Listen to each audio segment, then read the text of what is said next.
Glória a Deus. Boa noite, igreja poderosa. Vocês estão felizes? Nós também. Louvado seja Deus por isso. Eu amo muito vocês e verdadeiramente eu sou uma mulher muito privilegiada por Deus. Ter uma família de fé tão poderosa como a nossa é um privilégio mesmo. Nós, como líderes dessa casa, reconhecemos o que Deus está fazendo no nosso meio. O grande exército que Deus está levantando nesse lugar. E nós somos muito felizes e gratos a Deus por isso. Então, é um privilégio estar aqui para, de alguma forma, colaborar com aquilo que o Senhor está querendo contar para vocês, né? Então, que o Espírito me use, então, com sabedoria, porque eu preciso demais dele. Amém? Glória a Deus, vamos orar? Senhor, nós reconhecemos o poder da Tua palavra. Nós reconhecemos, ó Deus, o quanto a Tua palavra ela é preciosa. Verdadeiramente é uma semente muito poderosa do Teu reino que cai nos nossos corações. E nós oramos para que o Teu Espírito nos ajude, Deus, a receber essa semente da maneira correta, porque se a terra for boa, Senhor, ela vai florescer, frutificar, ó Deus, e o Senhor será adorado nisso. Então, prepara agora a terra dos nossos corações, prepara, ó Deus, a nossa mente, prepara esse ambiente, Deus. Nós sabemos que o Senhor já está nesse lugar, Deus, nós já entoamos a adoração ao Senhor aqui. Mas queremos mais uma vez declarar, Senhor, o trono, o principal lugar é Teu, Senhor. O que nós estamos fazendo aqui, Senhor, na verdade é rendendo os nossos corações em adoração ao Senhor. A Deus é querendo de verdade ouvir o Senhor e nos parecer mais com o Senhor. Ajuda-nos nisso, Senhor. Ó Deus, repreenda, Senhor, o ladrão da semente, aquele que traz distração, aquele que gera inquietação. Ó Deus, ajuda-nos, Deus, para que possamos então prestar um culto, Senhor, da maneira que lhe é devida, Senhor, e sermos também abençoados com isso, em nome de Jesus. Amém. O Senhor tem falado muito forte ao meu coração e eu posso dizer que essa palavra, ela se chama zelando pela presença de Deus. Foi isso que o Senhor falou ao meu coração, sobre a necessidade de nós sermos zelosos pela presença de Deus. E lendo o contexto que nós vamos ler agora, de Êxodo 33, a gente vai observar isso. Eu acho que como ninguém, Moisés foi um homem que zelou pela presença do Senhor. Então vamos ler lá. Êxodo 33, do versículo 1 em diante, diz assim: Depois ordenou o Senhor a Moisés: saia deste lugar com o povo que você tirou do Egito e vá para a terra que prometi com juramento a Abraão, a Isaque e a Jacó, dizendo: eu darei a seus descendentes. Mandarei à sua frente um anjo. Diga assim comigo: um anjo. E expulsarei os cananeus, os amorreus, os hititas, os ferezeus, os heveus e os jebuseus. Vão para a terra onde há leite e mel com fartura. Mas eu não irei com vocês, pois vocês são um povo obstinado e eu poderei destruí-los no caminho. Versículo 7. Moisés costumava montar uma tenda do lado de fora do acampamento. Ele a chamava de tenda do encontro. Quem quisesse consultar o Senhor ia à tenda fora do acampamento. Sempre que Moisés ia até lá, todo o povo se levantava e ficava em pé à entrada de suas tendas, observando-o até que ele entrasse na tenda. Assim que Moisés entrava, a coluna de nuvem descia e ficava à entrada da tenda, enquanto o Senhor falava com Moisés. Quando o povo via a coluna de nuvem parada à entrada da tenda, todos prestavam adoração em pé, cada um qual na entrada de sua própria tenda. O Senhor falava com Moisés face a face, como quem fala com o seu amigo. Depois, Moisés voltava ao acampamento, mas Josué, filho de Num, que lhe servia como auxiliar, não se afastava da tenda. Versículo 12. Disse Moisés ao Senhor: tu me ordenaste, conduza este povo, mas não me permites saber quem enviarás comigo? Quem enviarás comigo? Disseste: eu o conheço pelo nome e de você tenho me agradado. Se me vês com agrado, revela-me os teus propósitos, para que eu te conheça e continue sendo aceito por ti. Lembra-te de que esta nação é o teu povo. 15. Então Moisés lhe declarou: se não fores conosco, não nos envies. Como se saberá eu e o teu povo Como se saberá que eu e o teu povo podemos contar com o teu favor, se não nos acompanhares?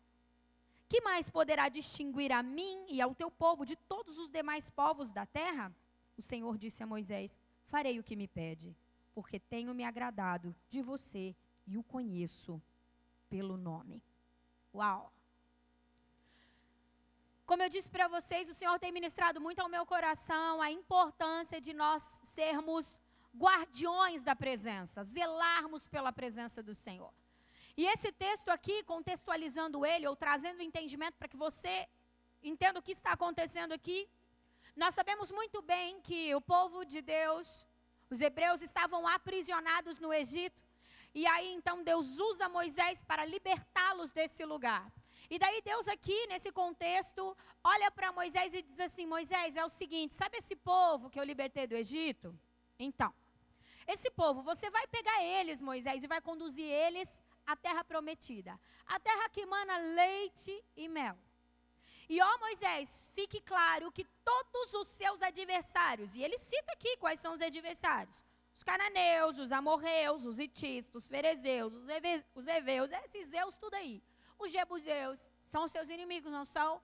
Deixa eles comigo. Eu vou retirar esses seus inimigos. Um anjo meu vai expulsá-los da presença de vocês, da vida de vocês. Moisés, ó, em outras palavras, Deus estava dizendo assim para Moisés: Moisés, vou deixar o caminho livre, cara, para você entrar na terra prometida. Eu não prometi para vocês, Moisés, que eu ia tirar vocês de um lugar de escravidão e ia conduzir vocês a uma terra prometida? Deixa comigo, eu vou fazer isso. Só que tem um negócio. É um negócio, Moisés. Eu não vou. Porque esse povo tem um coração obstinado. E se eu for e esse povo começar a reclamar e murmurar, eu vou acabar matando eles. Então, Moisés, eu vou mandar um anjo. O anjo vai fazer tudo para vocês. E vocês vão chegar ao lugar que eu prometi. E aí Moisés, ao ouvir isso, ele disse: ó Deus, tudo bem. Maravilhoso que o Senhor vai fazer todas essas coisas. Imagino eu, Moisés, falando com o Senhor. Mas, se o Senhor não for, eu não vou. Sabe por que eu não vou, Deus? Porque se o Senhor não estiver conosco, qual é a diferença entre nós e os outros povos da terra? Nenhuma. Então, Deus, se o Senhor não for, eu não vou. O que eu tiro de entendimento a respeito desse posicionamento de Moisés para com Deus? Eu tiro de entendimento que não basta recebermos a promessa e tomarmos posse dessa promessa. É necessário aprendermos a entender o que é a presença de Deus. Fico eu pensando, se Deus aparecer para mim, se Deus aparecer para você e disser assim para você: ô Gabriel, ô Carlos, ô Marcos, ô João, ô Maria, sabe aquela promessa que eu fiz para você? Sabe, eu disse que eu te libertaria, eu disse que eu te curaria, eu disse que eu te conduziria para você tocar uma nação, uma multidão, sabe? Imagina aí agora a promessa de Deus para você, aquilo que Deus falou para você, imagina aí. Aquilo que você sabe que está dentro do coração para que você viva, do coração de Deus para que você viva, aquilo que o Senhor tem comunicado, imagina isso agora. Imagina Deus fazendo a mesma coisa que fez com Moisés, chegando diante de você e dizendo assim: ó, vou te auxiliar e você vai chegar nesse lugar que eu te prometi. Mas tem uma coisa: eu não vou com você. Entenda algo, igreja. Entenda algo. Quando o Senhor diz que um anjo estaria indo com Moisés, nós estamos falando de movimentações poderosas, gloriosas do reino de Deus na vida daquele povo. Porque às vezes a gente não para pensar o poder que foi delegado aos anjos. Ô, gente, Satanás é um anjo caído, mas é um anjo. Quando nós pensamos em principados e potestades, se um principado se manifestar para nós, dificilmente a gente consegue viver o poder de um anjo. Há classes de anjos, ministradores, os guerreiros. Mas, se um anjo, imagino eu que não era qualquer anjo, devia ser um anjo de guerra. Um anjo que verdadeiramente ia se mover e entregar a Moisés e aquele povo a bênção. E então, Deus estava dizendo ali, vou garantir para você, Moisés, muitas coisas, muitas movimentações espirituais. Eu estarei através do anjo me movendo, mas eu não vou. E Moisés disse assim, para mim não serve. Se Deus perguntar isso para mim e para você hoje, qual é a nossa resposta para Deus? Se Deus dizer assim, vou dar um jeito de você sair dessa sua vida lascada financeiramente. Seu problema é esse? Eu pago as suas contas. O que você quer viver? Você quer ser usado para curar? Quer ser usado para libertar? Quer que o aleijado ande? Quer ser um canal meu para ressuscitar pessoas? Quer ver meus milagres? Quer andar no sobrenatural? Quem aqui quer andar no sobrenatural? Quem aqui quer ver o mover de Deus, o poder de Deus? Quem aqui quer que a sua sombra cure? Uau, eu também, Senhor. E se Deus te der tudo isso, e você não tiver a presença dEle, basta para você? Para Moisés não bastou. Para Moisés não bastou. Como é importante nós termos o real entendimento do que é ter a presença de Deus. E só quando nós temos o real entendimento do que é ter a presença de Deus, que os nossos corações são então guardados nele. Para que essas movimentações retornem em glória para Ele. Entenda algo, igreja, Deus quer usar a mim e a você com poder. Deus deseja ver a sua igreja e os seus filhos fluindo no seu poder. Deus deseja que eu e você seja canal de libertação, cura, restauração e verdadeiramente nós possamos viver o sobrenatural de Deus. Mas é só alguém que carrega a presença, é só alguém que entende o privilégio da presença e que zela pela presença do Senhor, que terá o seu coração verdadeiramente guardado e poderá se mover sem se perder. Pastora, por que você está dizendo isso? Porque infelizmente, há muitas pessoas que fluem. E que quando talvez ministram, quando tocam, quando cantam, quando pregam, quando oram, geram arrepios. E vivem algumas manifestações e conseguem então de alguma forma mover as coisas.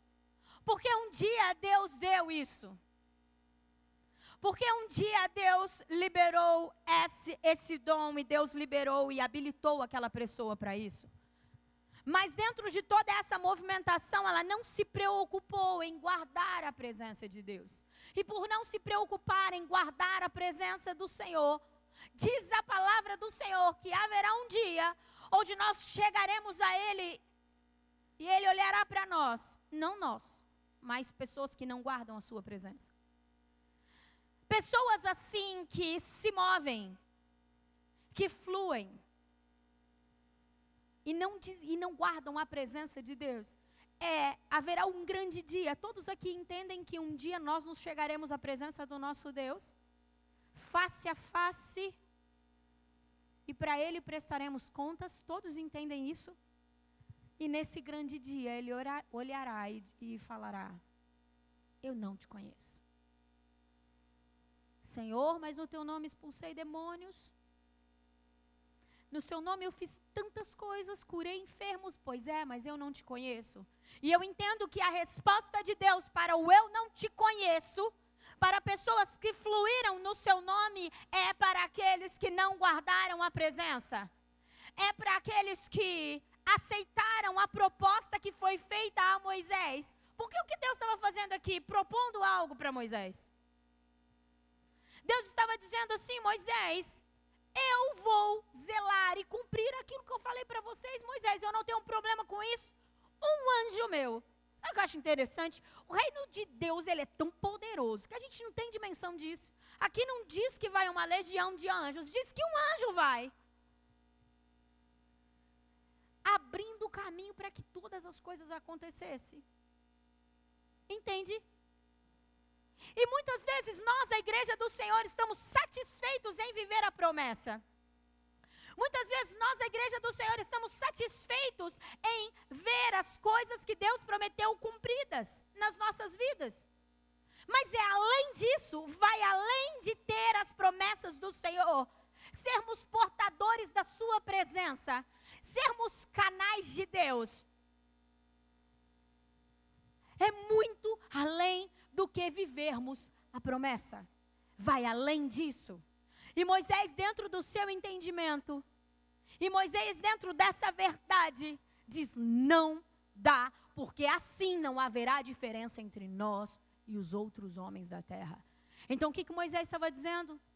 Por mais que aconteçam movimentações espirituais, por mais que os inimigos sejam derrotados, por mais que a vitória chegue sem você, Deus, não há diferença alguma.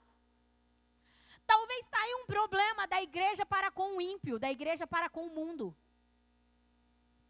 Talvez a igreja parou de se preocupar em zelar pela presença de Deus e por isso pouca diferença há entre aqueles que dizem que servem a Deus e os que não servem. Se formos zelosos pela presença do Senhor, é impossível não haver diferença em nós. Porque é impossível, aonde verdadeiramente Deus está e se estabelece, é mais do que sinais, é mais do que sobrenatural. Há um governo. Porque eu vejo que a igreja, parece que a igreja desse tempo, apesar de eu crer muito numa igreja poderosa e triunfante, eu sempre falo isso, mas parece que quando nós olhamos para a igreja, parece que a igreja não tem a autoridade que ela verdadeiramente deveria ter, que Deus prometeu que ela teria. Por quê? Porque talvez a igreja está muito preocupada em viver milagres, em viver as promessas, mas não está preocupada em guardar a presença. Laine, por que também isso é tão importante? Porque todas as vezes que o pecado bater a minha porta, todas as vezes que Satanás, de alguma forma, tentar me tirar da presença de Deus, eu vou dizer: como eu vou ceder a isso e ficar longe dessa presença?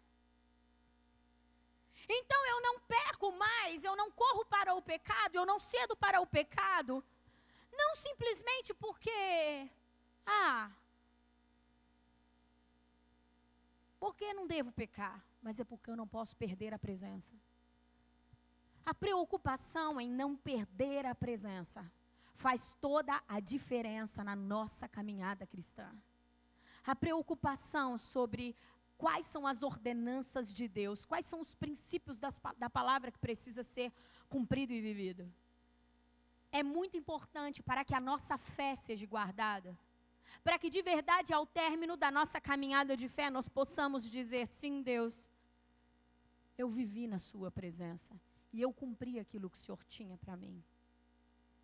O zelo pela presença precisa nos consumir como consumiu o coração de Davi. O zelo pela presença. E falando de Davi, eu gostaria de citar aqui, até para um paralelo, a mesma movimentação que aconteceu aqui com Moisés, onde Deus então oferta algo para ele, dizendo: eu não vou, mas você vai ter a sua bênção.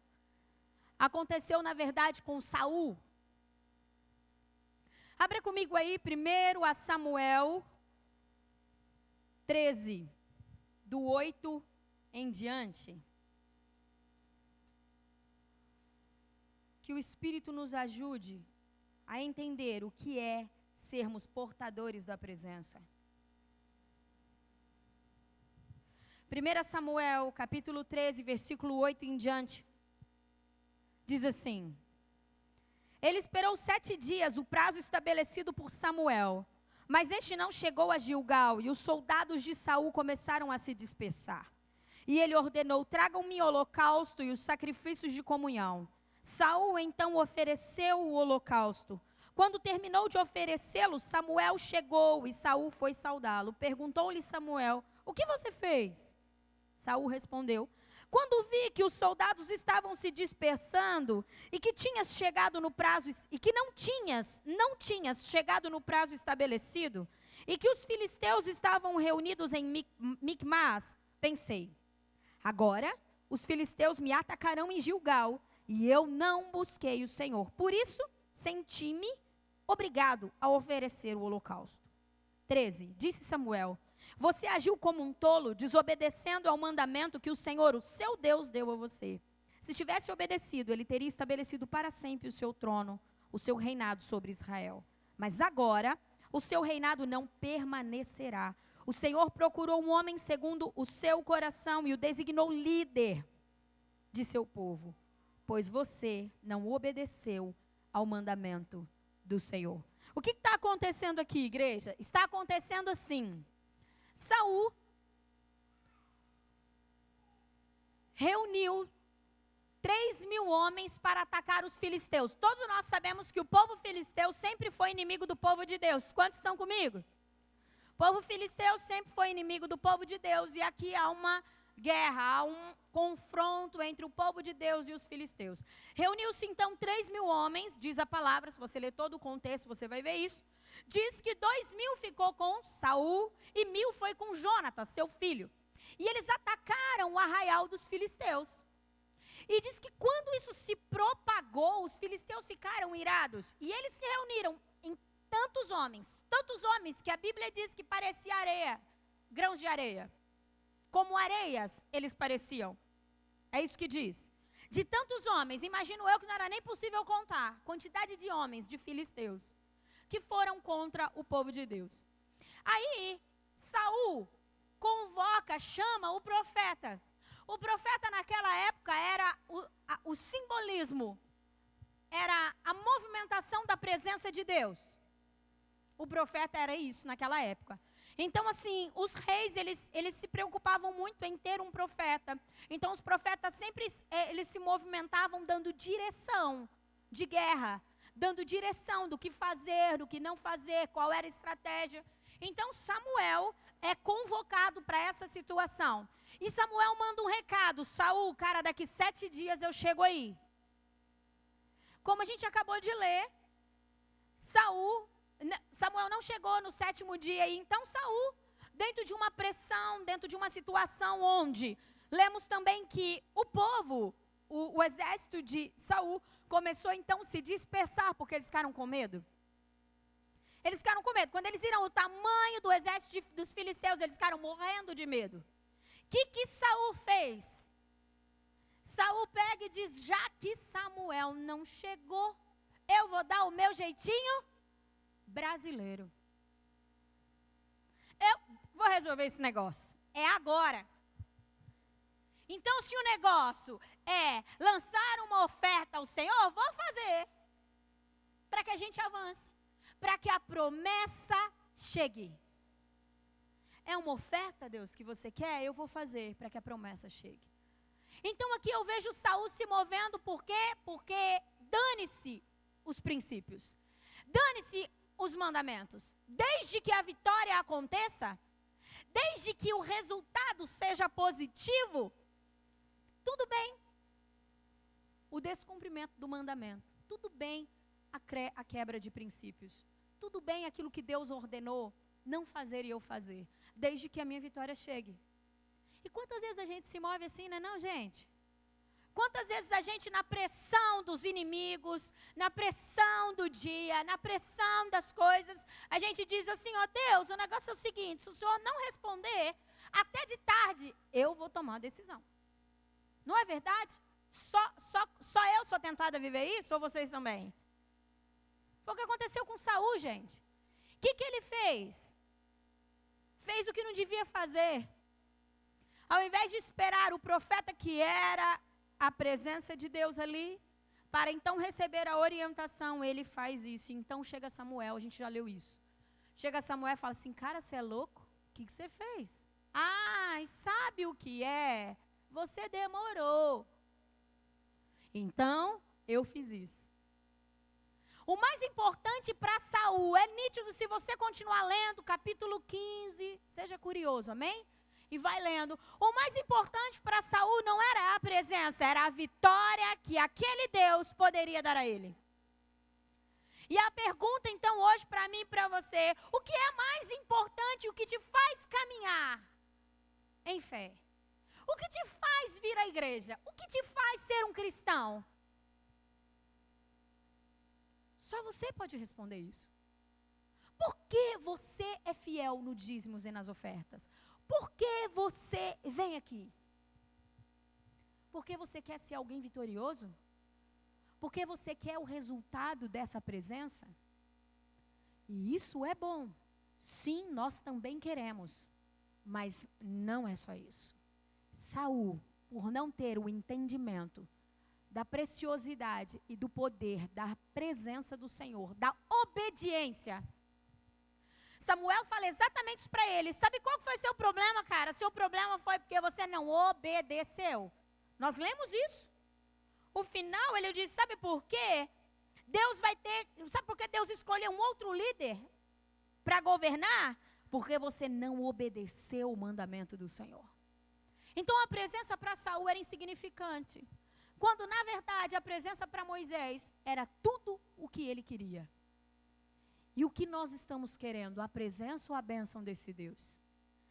Volto a repetir a pergunta, se Deus disser para você, resolvo todas as suas inquietações, eu curo as suas feridas. E eu não estou dizendo que Deus não quer fazer isso, que Deus não vai fazer isso. Eu estou dizendo, se Deus aparecer para você e disser assim, eu alinho o seu casamento, eu te tiro dessa depressão, eu faço você prosperar,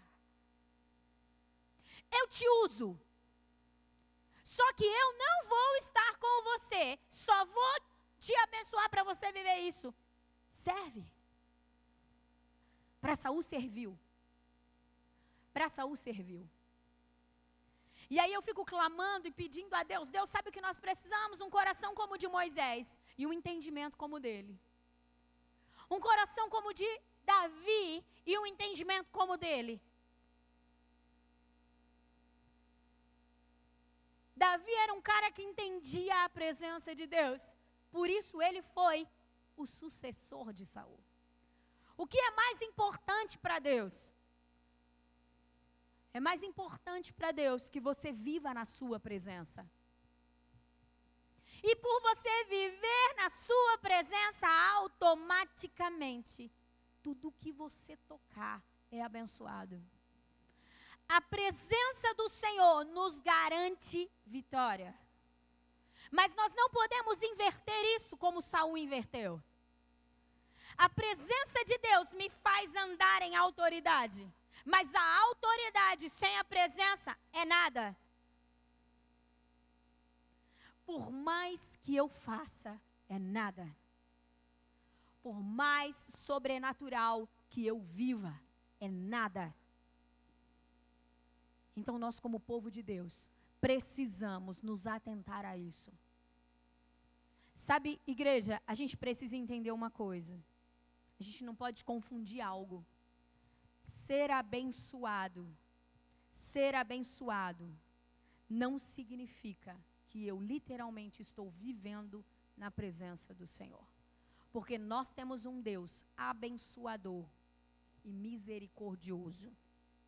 Nós conhecemos muitas pessoas que, inclusive, não se importam com Deus e são abençoadas. Então, bênção não significa que a presença está. Quando eu tenho a presença, é fato que eu sou abençoado. Mas só a bênção não significa que eu sou portador da presença. Quantos estão entendendo isso? Quantos estão comigo? Davi. Se nós formos estudar a história de Davi, a gente vai ver que Davi foi um homem que cometeu muitos erros. Muitos erros. Se nós pegarmos a história de Davi e a história de Saul, eu tenho certeza que a gente ficaria com Saul. Porque Saul, ele era um cara muito mais bonzinho do que Davi.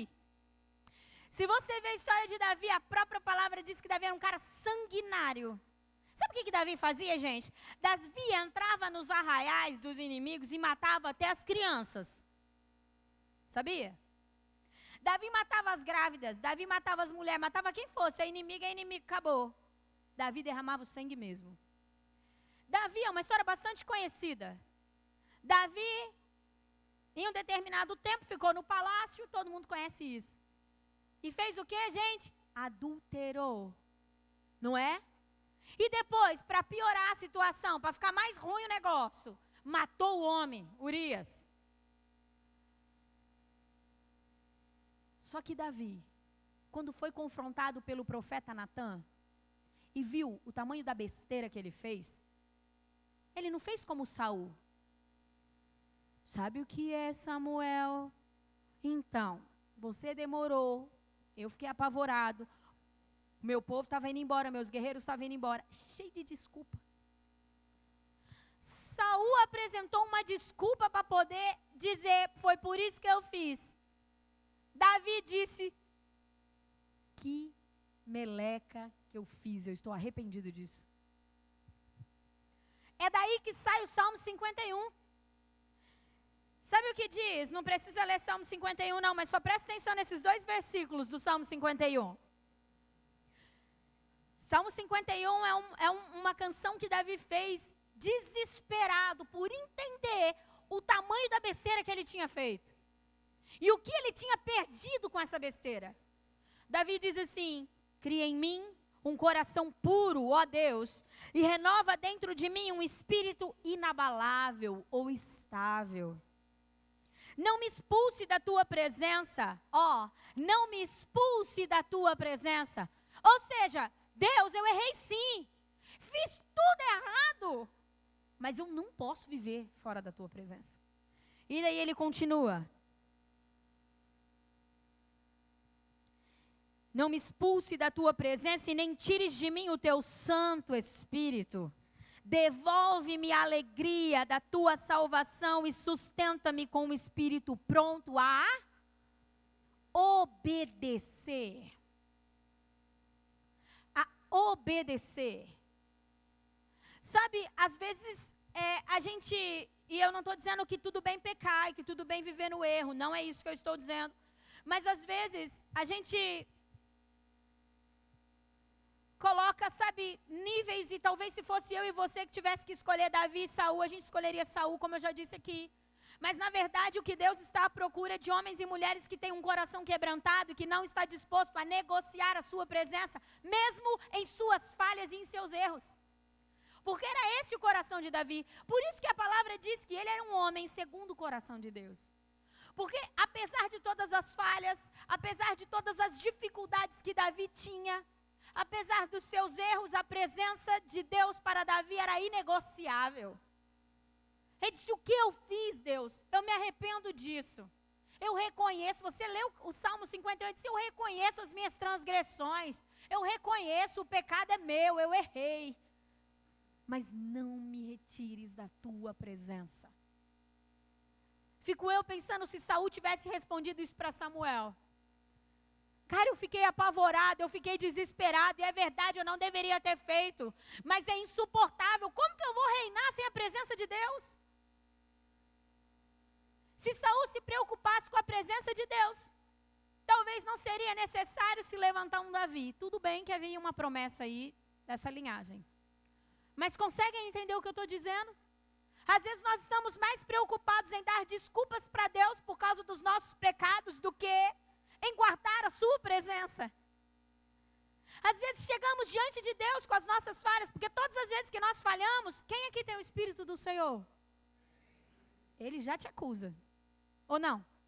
Ele diz, olha o que você fez. Não é assim? Nossa, o Senhor, Ele fala para mim, olha o que você fez. Aí, talvez o nosso posicionamento é, sabe o que é, Deus? É que se eu não fizesse isso, tal coisa não aconteceria. Porque então, a gente se posiciona mais como Saul, em busca de resultados.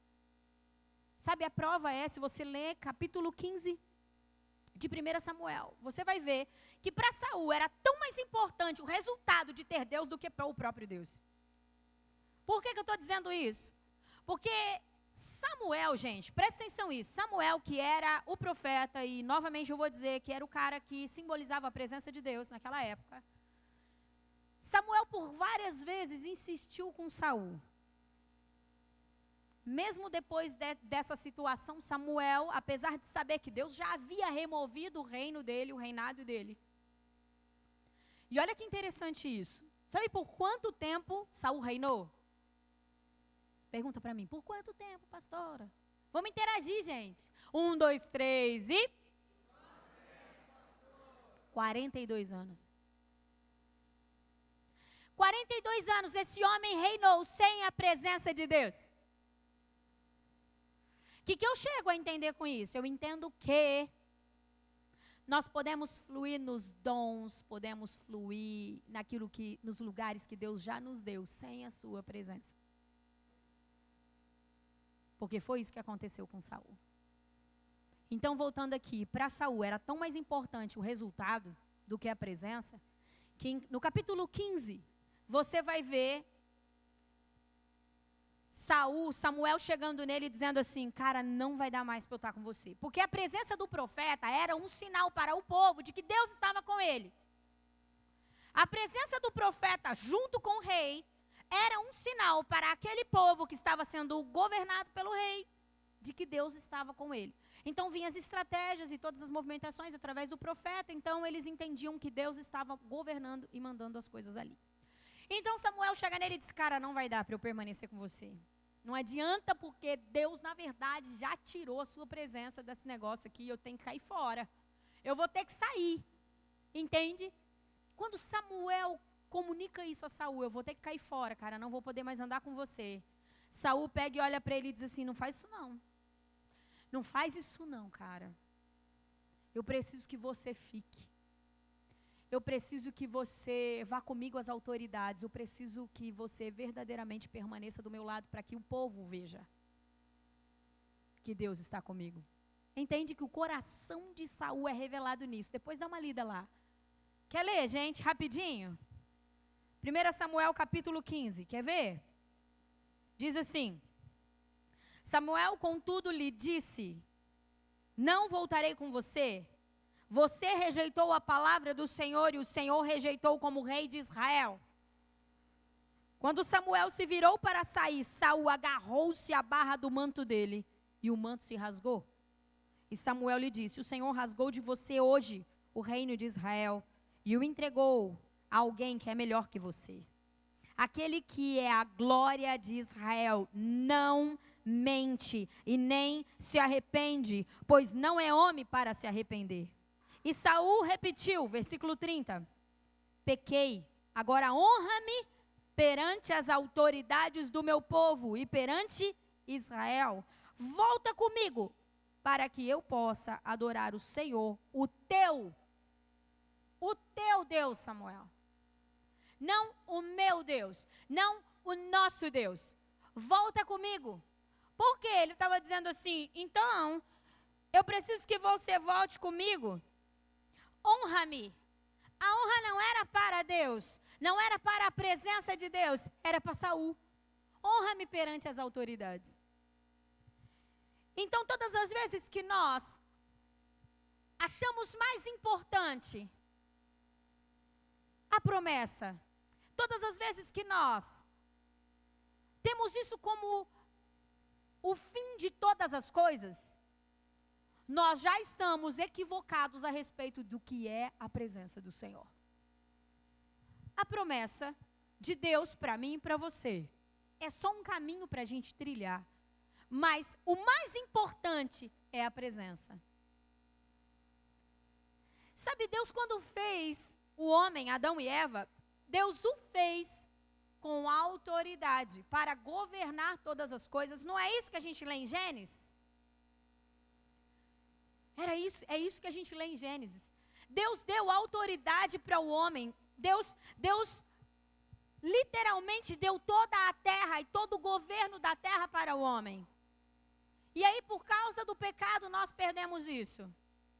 E hoje a gente tem mais importância na promessa, nesse governo, do que na presença. Quando, na verdade, o mais importante sempre foi a presença. Por isso o Senhor visitava aqueles homens todos os dias. Por isso visitava Adão e Eva todos os dias na virada do dia. Porque o mais importante para Deus era o relacionamento. Nós falamos bastante aqui sobre a importância do relacionamento. Não falamos? A importância de nós termos um contato com o nosso Deus. E nós precisamos ser zelosos por isso. Então o pecado não vem na minha vida, eu barro o pecado porque eu não posso perder o contato, o relacionamento. Porque o meu diálogo para com o meu Deus não pode ser interrompido. Quantos estão entendendo isso? Sabe, falando ainda de Davi, sabe o que Davi fala? Não precisa abrir, Salmo 32, 132, se quiser colocar no telão é legal. Salmo 132, versículo 3 e 5, do 3 ao 5, aliás. Davi, ele tinha um entendimento tão grande a respeito do poder da presença, a respeito de que, apesar dos erros e dos pecados e das dificuldades, a importância da presença era muito além disso, que ele declarou isso, ó. Não entrarei na minha tenda e nem me deitarei no meu leito. Não permitirei que os meus olhos peguem no sono, nem que as minhas pálpebras descansem, enquanto não encontrar um lugar para o Senhor, uma habitação para o poderoso de Jacó. Aqui, na verdade, nessa época, a presença do Senhor, ela era mantida, ela era tida como a arca. Quantos estão comigo? A arca da aliança era a presença do Senhor. Davi aqui estava em uma situação ruim. Davi aqui estava estabelecido como rei. Davi estava em um palácio, não havia fartura de nada a Davi. Mas ele entendia que a presença do Senhor era muito importante. E ele não iria se descansar, ele não iria fechar os seus olhos, ele não iria ficar em paz. Ele não sentiria que todas as coisas estavam feitas, até que ele criasse um ambiente para que Deus fosse adorado. Daí então vem o tabernáculo de Davi, onde a adoração é entoada ao Senhor por 24 horas.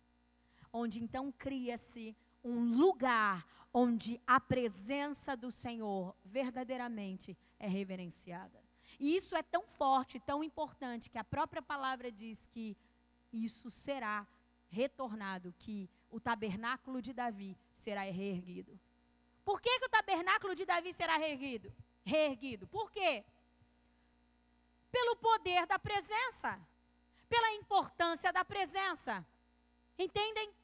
E nós precisamos aprender a ser mais zelosos por isso. Que nós possamos ter um coração como o de Davi, como o de Moisés, que não negocia a presença. Nós já falamos isso aqui. Há um tempo o Senhor tem falado que está à procura de homens e mulheres inegociáveis. O que é homens e mulheres inegociáveis? É homens e mulheres que não estão dispostos a abrir mão da presença de Deus. Por nada. Se o Senhor disser para você assim, eu vou te fazer um cara famoso hoje.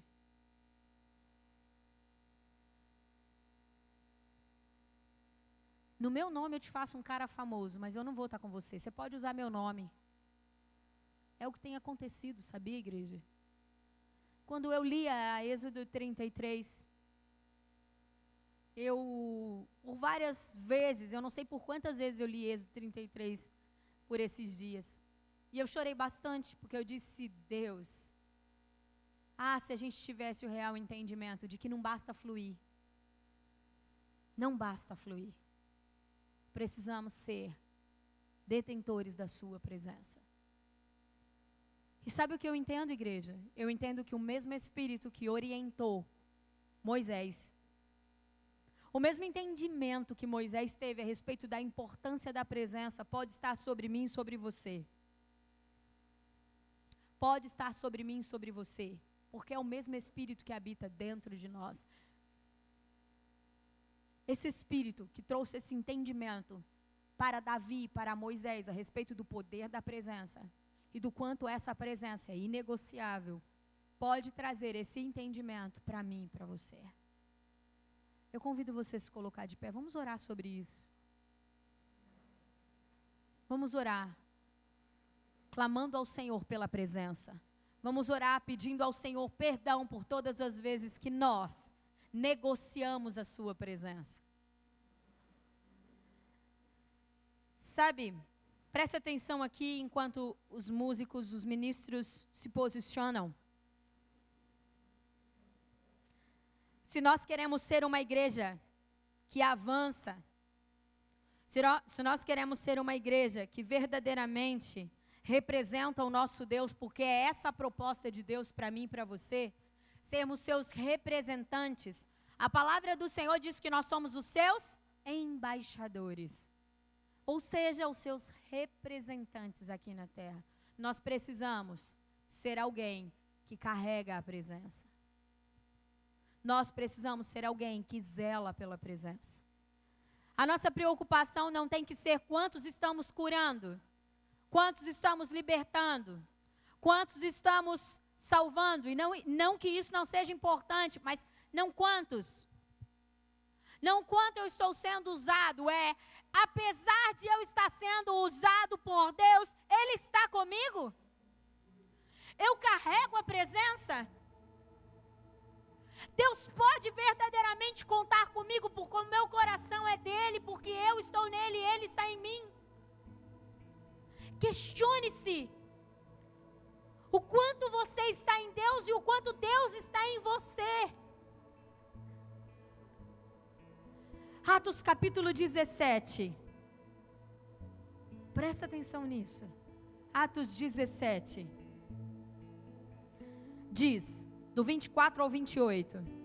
O Deus que fez o mundo e tudo que nele há é o Senhor dos céus e da terra. E não habita em santuários feitos por mãos humanas.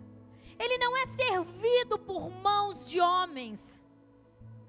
Ele não precisa que eu e você opere milagres. Deus não é servido por aquilo que eu e você faz. Não são essas coisas que movem o coração de Deus. Um anjo traria a Moisés e aquele povo toda a promessa.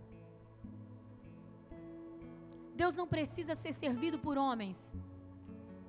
E ele diz, ele não é servido por mão de homens, como se necessitasse de algo, porque ele mesmo dá a todos a vida, o fôlego e as demais coisas.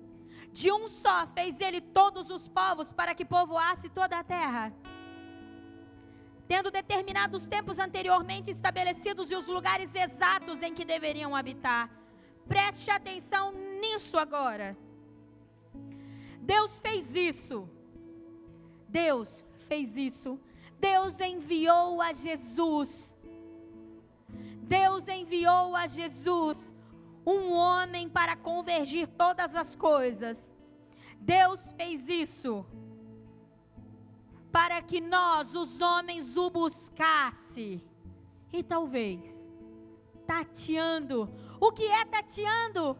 Mesmo que eu não sei onde você está, eu estou te procurando. Quando alguém está tateando algo, ela não tem exatidão de aonde está, porque talvez a cegueira. Não tem problema se eu e você estiver cego.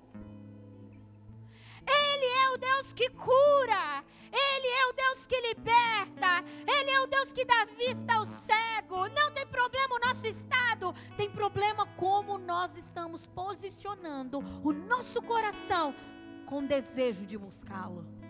Então, se nessa noite você estiver aqui, mesmo que tateando, dizendo, Deus, sabe, até hoje eu busquei a cura para minha alma, a resolução dos meus problemas. Até hoje, Deus, sabe o que eu busquei? Eu busquei a prosperidade, porque eu achei que se eu tivesse dinheiro, essa tristeza, essa dor, essa dificuldade sairia de mim. Sabe o que eu busquei, Deus? Eu te busquei até hoje porque eu achei que se o Senhor resolvesse esse problema, acabou. Eu ia então ser um homem feliz, uma mulher feliz. Só a verdadeira felicidade, verdadeira alegria, verdadeira paz. Você só será inteiro se você carregar a presença. Se Deus hoje resolver o meu problema e o seu problema, e nós sairmos da sua presença sem a sua presença, apenas com a solução dos nossos problemas, sabe o que vai acontecer, igreja? Mais problemas virão. Mais problemas virão e nós permaneceremos vazios. E o desejo de Deus é te completar, é te encher, é trazer real sentido à tua vida. Por isso, para nós não basta atingir ou chegar ou alcançar a terra prometida. Por isso, para mim não basta ser usada pelo Senhor. Por isso, para mim não basta ter dom de revelação. Para mim não basta profetizar. Para mim não basta ser usado para ministrar a palavra. Nada substitui a presença dEle. E Ele diz assim: mesmo que tateando, vocês pudessem encontrá-lo. Embora, igreja, não esteja longe de cada um de nós. Sabe, talvez você não está vendo a presença. Talvez você não está vendo a presença porque você nunca buscou a presença e não sabe onde ela está. Ou porque a dor, a ferida, a decepção, a frustração cegou você. Talvez você era alguém que estava na presença, contemplava a presença e carregava a presença. Saul tinha o profeta com ele, que era a presença.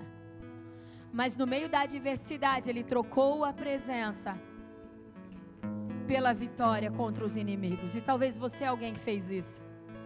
Talvez no meio da adversidade, no meio da dor, no meio da opressão, você diz: deixa que eu dou um jeito nisso, Deus. E você trocou a presença pela solução do seu problema. Eu não sei em qual desses lugares você se encontra. Ou talvez você é alguém que sim, zela pela presença, mas entende que há mais. Ele diz assim, ó: pois nele vivemos, nos movemos e existimos. Como disseram alguns dos poetas de vocês, também somos descendência dele. E eu queria nessa noite, como um sinal de que sim, Deus, nós estamos entendendo o que o seu Espírito quis comunicar a nós. Você. E eu vou trazer várias chamadas aqui para ficar claro.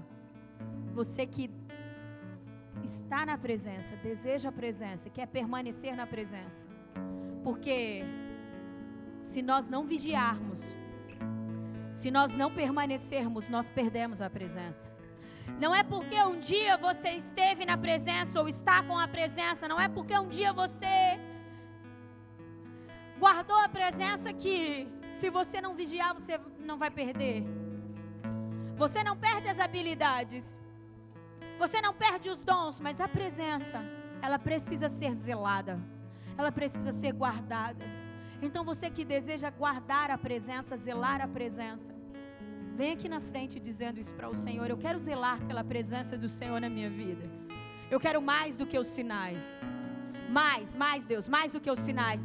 Você que talvez sente tudo escuro. Você que talvez se encaixa nesse versículo aqui, ó. Mesmo que tateando, Deus, eu quero a sua presença. Não interessa. Sabe, Deus nessa noite não está aqui preocupado com o que você fez até agora. Deus não estava preocupado com o que Davi havia feito. Sabia que Deus não estava preocupado com o que Davi tinha feito? Quantos homens ele havia matado, se tinha adulterado, se não tinha. Porque Deus não tem problema para perdoar pecado de ninguém. Deus não tem cota de perdão. Eu peço que venham mais para frente, para caber todos. Meu irmão, Deus não tem cota de perdão. A cota de perdão de Deus não se esgota. Não interessa o que você fez, interessa o posicionamento do seu coração em continuar buscando. Em dizer para Ele: ó Deus, ó, eu quero a sua presença. Pronto, e acabou. A sua presença para mim é mais do que sinais. É mais do que movimentação de anjos. Não interessa se tateando, porque não sabe onde essa presença está. Não interessa se sabendo onde essa presença está, mas que você seja desejoso pela presença. Tem um povo nesse lugar, Rei dos reis, Senhor dos senhores, que não abre mão da sua presença. Não interessa onde o Senhor nos levará, não interessa o que o Senhor fará.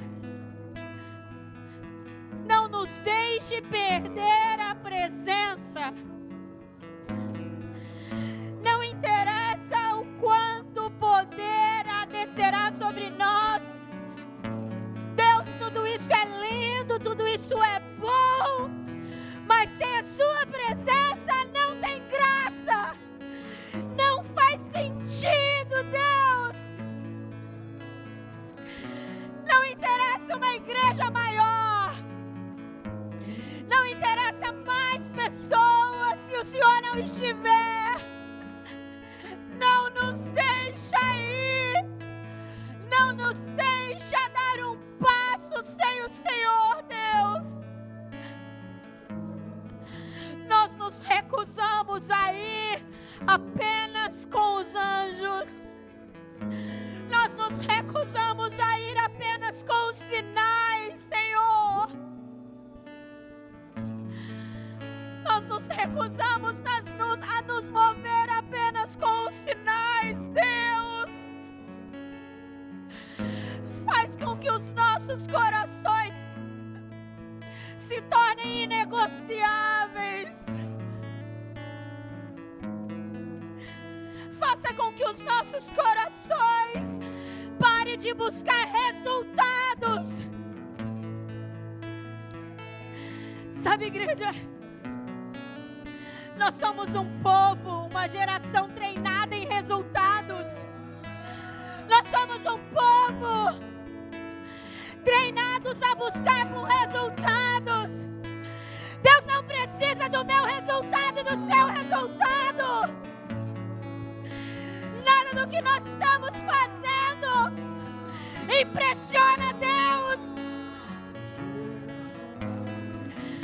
Abra mão de resultados e queira Ele, e todas as coisas acontecerão.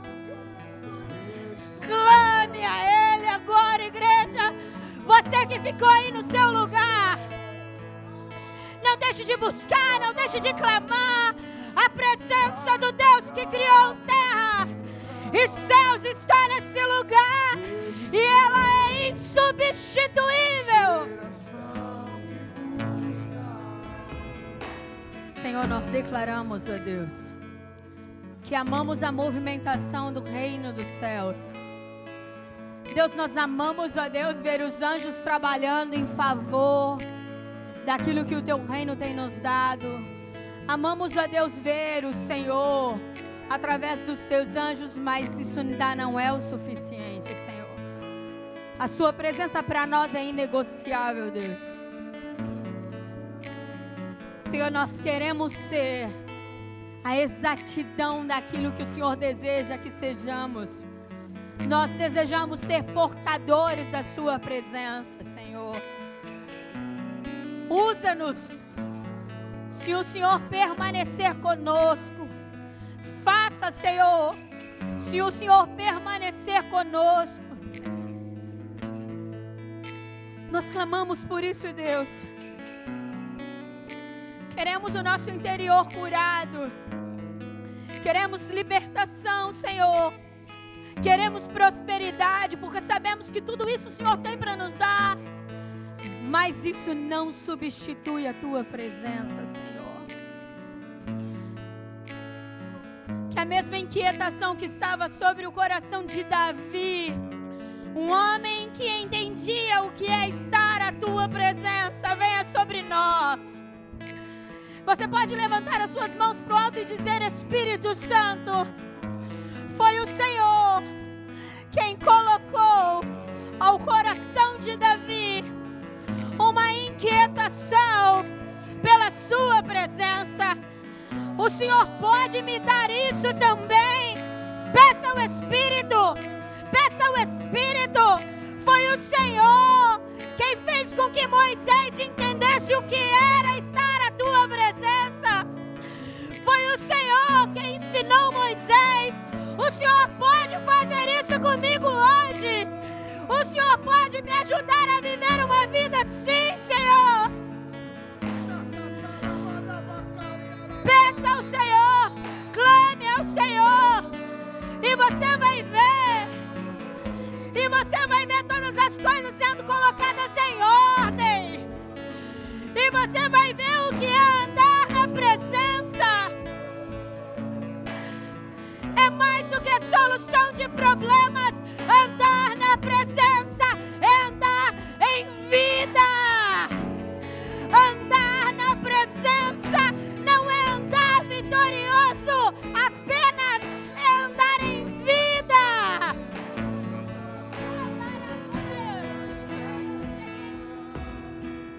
Perdoa-nos, ó Deus, pelos valores invertidos. Você pode falar isso para Ele? Perdoa-me, Deus, porque às vezes eu valorizei mais a vitória de uma batalha que eu estava vivendo, Senhor. Às vezes, Senhor, eu valorizei mais uma bênção do que a sua presença. E por valorizar mais essa vitória, e por valorizar mais essa bênção, eu não me preocupei em qual era o seu mandamento, qual era a sua ordenança para mim, Senhor. Eu me foquei na bênção, eu me foquei na vitória e esqueci da sua presença. Você pode dizer que você está arrependido disso? Perdoa-nos, Deus. Perdoa-nos, porque a sua presença vai muito além de uma bênção. Porque a sua presença vai muito além de uma vitória. Você pode dizer para o Senhor que você o ama? Nós te amamos, ó Deus. Diga isso, fala: Senhor, eu te amo. A sua presença é muito importante para mim. Fala para Jesus: cola em mim, eu quero o Senhor. Senhor, o desejo do nosso coração é estar inteiramente em Ti. Inteiramente, não parte de nós, inteiramente em Ti, Senhor. E o Senhor inteiramente em nós. Desejamos tudo do Senhor e desejamos dar tudo de nós a Ti, Senhor. Obrigada, Deus. Obrigada por todo o entendimento que o Senhor nos traz. Verdadeiramente és um Deus poderoso. Verdadeiramente és um Deus muito poderoso. Amém? Vocês podem olhar aqui para mim? Satanás, o Deus desse século, quando vê você em uma aflição, em um momento de adversidade, vai fazer com que você vai trabalhar a sua mente para que você haja como Saul agiu. Tire algo das mãos de Deus e faça no seu tempo. O Deus no qual nós servimos não chega atrasado. O Deus no qual nós servimos às vezes demora em nos atender porque precisa experimentar o nosso coração. Não que Deus não saiba o que está dentro, mas é nós que não sabemos. Então Deus pega e faz algumas coisas e permite algumas coisas para que a gente experimente do quanto nós precisamos aprender mais dele. Sabia? Deus quer que você aprenda com Ele. E é por isso que Ele deixou o seu Espírito. É por isso que o Espírito habita em nós. E é por isso que o Espírito é o Deus Emanuel, o Deus conosco, para nos ensinar o que devemos fazer, para nos ensinar sobre o tempo de Deus, para nos ensinar a termos discernimento e entendimento de como o nosso Deus está se movendo. Então não faça como Saul. Mesmo que pareça estar demorando, fiel é quem te prometeu. Creia nele. Creia nele e busque a sua presença. Tudo que você precisa, tudo que eu preciso é buscar a presença de Deus. E aí depois, pastora, todas as outras coisas o próprio Deus se encarregará em fazer. Que o seu coração esteja totalmente voltado à sua presença. Amém? E como portadores da sua presença, nós iremos mostrar a esse mundo, a essa cidade, o que é uma igreja vitoriosa. O que é uma igreja que triunfa? Mas só é possível se formos portadores da presença. Amém? Pode ir voltando para o seu lugar. Aplauda o nosso Deus. Seja sempre adorado, Senhor. Sempre, sempre. Porque ninguém é como o Senhor. Te amamos, te desejamos, ó Deus. Aleluia.